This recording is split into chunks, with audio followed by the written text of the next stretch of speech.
তো বন্ধুরা আজকে করবো চিকেন কারি। এখানে চিকেন আছে, এখানে পেঁয়াজ রসুন আদা, এখানে লঙ্কা বাটা, আদার বাটা। মেখে নেবো চিকেন কারির জন্য। 1 চামচ, এখানে 1.5 চামচ দিলাম হলুদ, দিয়ে দিলাম স্বাদ মতো, হলুদ দিয়ে দিলাম পরিমাণ মতো, তেল দিয়ে দিলাম, পেঁয়াজ দিয়ে দিব, আদা রসুন আদা কাঁচা লঙ্কা বাটা দিয়ে দিলাম, আছে শুকনো লঙ্কা বাটা।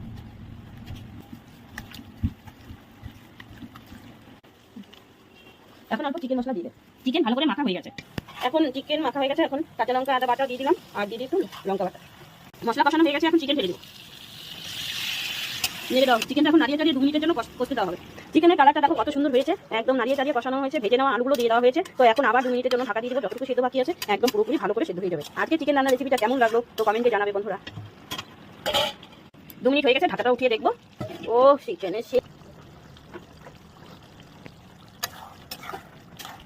এখন গরম মশলা দিয়ে দিলাম, গরম মশলা দিয়ে চিকেনটা হয়ে গেছে, এখন নামিয়ে নিচ্ছি বন্ধুরা। দেখো রান্নাটা কত সুন্দর হয়েছে। চিকেন রান্না